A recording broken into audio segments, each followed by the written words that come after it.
on revient à Nicolas. Nicolas, si vous voulez bien, vous, avec je dirais à la fois ce qui est votre background, votre axe à vous qui est l'intégration des innovations, comment vous êtes venu, là aussi même type de question, comment vous êtes venu aux exosquelettes, à quel moment et autres? Merci.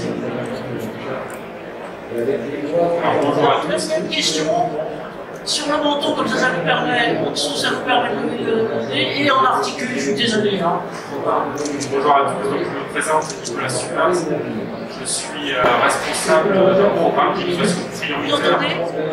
C'est bon, vous entendez? Plus fort, plus fort. Plus fort.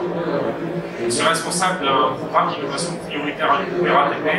Il s'appelle le programme ENTA, tout ce qui est nouvelles technologies d'assistance physique et robotique. Alors les exosquelettes, c'est un sujet qu'on m'a confié sur mon ancien poste. J'étais rattaché à l'ingénierie de maintenance. Donc là, à cette époque, je travaillais sur la conception des ateliers de maintenance des trains.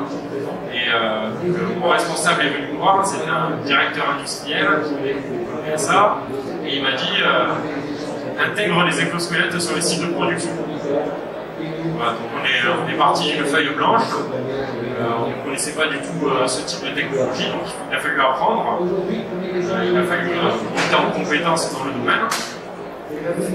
Donc à ce moment-là, on a pris la décision de rejoindre une plateforme de l'AFNOR qui nous a permis d'échanger avec des partenaires industriels comme la SNCF, notamment, avec qui on a vraiment travaillé main dans la main, Navalco, Airbus, etc.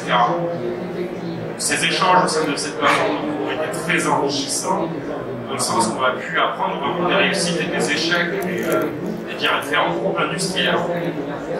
Suite à ça, on s'est lancé dans un projet, dans notre premier projet d'intégration des exosquelettes. On est parti sur une situation qui était remontée au niveau de la direction très compliquée au niveau des conditions de travail. Il s'agit de la maintenance des portes du RERA. C'est une activité bras en l'air. Les agents sont amenés à travailler 4 à 6 heures les bras en l'air. Et d'ailleurs, par rapport à ça, on a fait des mesures sur cette activité et la dépense énergétique pour réaliser ce genre de poste est équivalent à 7 laboratoires en termes de dépenses calorifiques. On a... Juste Nicolas, là ce sont les visuels là, qui s'affichent des postes bras en l'air, qui est aussi une autre type de demande tout à fait forte. Là on avait une polyvalence de gestes et là c'est des exigences très particulières et on sait, je ne sais pas si vous avez de temps en temps poncer votre plafond chez vous, mais c'est pas évident et donc vous faites ça 10 minutes ça va, mais plus non. Il n'y a pas de souci. Effectivement, c'est un poste très pénible qui fait transpirer les agents. C'est assez compliqué. En plus de ça, on a eu une augmentation. On a des chantiers de maintenance avec de fortes charges. C'est une activité qui va être très régulière. C'est une activité qui a fait l'objet d'études ergonomiques par le pôle ergonomie de l'URATP.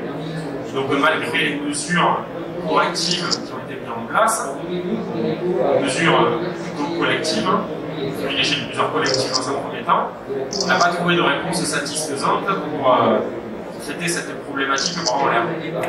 C'est à ce moment-là qu'on s'est un peu lancé dans l'aventure exosquelette.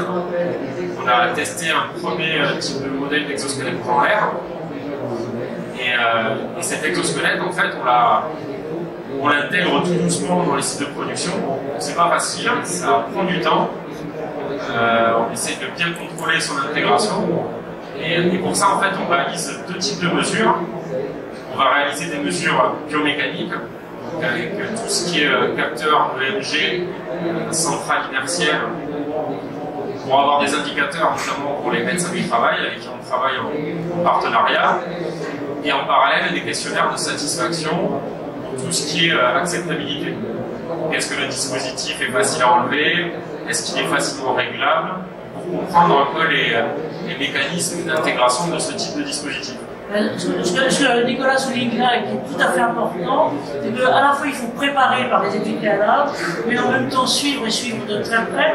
Je dirais que on y reviendra peut-être un petit peu tout à l'heure, mais vous suivez, je dirais, à la fois par des questionnaires sur les perceptions des individus, et en même temps pour objectiver tout ça, C'est vrai qu'on parlait tout à l'heure, je vous présentais un petit peu tous ce qu'est l'écosystème innovation qui est autour de ça, et notamment à la fois ceux qui conçoivent les équipements, mais aussi ceux qui conçoivent les systèmes de mesure et l'appréciation comme ça. C'est tout à fait important. Et donc là, vous avez tout de suite, j'allais dire, dès que vous avez trempé dans les exosquelettes, participé à la fois du test de plusieurs types de modèles et en même temps du test de plusieurs types de mesures pour adapter l'ensemble. C'est ça? Oui, tout à fait. Alors là, comme je dis, c'est un projet qui prend du temps. Vraiment, on prend la décision de prendre du temps. On a réalisé les premiers essais avec 3 agents.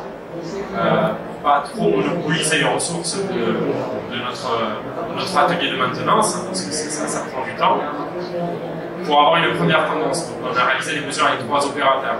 Et donc, on a eu des résultats satisfaisants. On a remarqué qu'on a diminué les contraintes, notamment au niveau du dos et des épaules.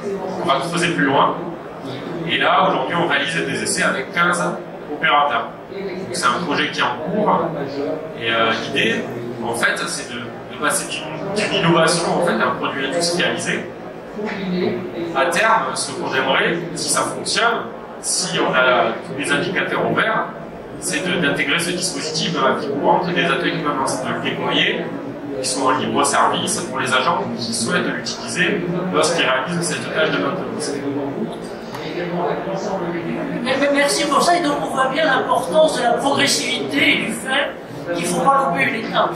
C'est-à-dire qu'en gros, vraiment, là, vous y allez progressivement, parce que le risque de rejet, quand on a démarré, là aussi je le vois accompagner, mais c'était il y a 4 ans maintenant, et donc j'ai essayé d'interviewer un certain nombre d'entreprises qui, j'allais dire un peu par ordre du capitaine, avaient dans leurs établissements des exosquelettes, j'allais dire prescrits. Lui, il voulait, on a peut-être une là-haut, là, dans notre établissement du Nord, mais en gros, c'est plutôt resté dans le placard, parce que, en gros, il n'y a pas eu toute l'importance de l'intégration. Et ça, l'importance de l'intégration, si je peux me permettre, Lionel, donc merci Nicolas, Lionel,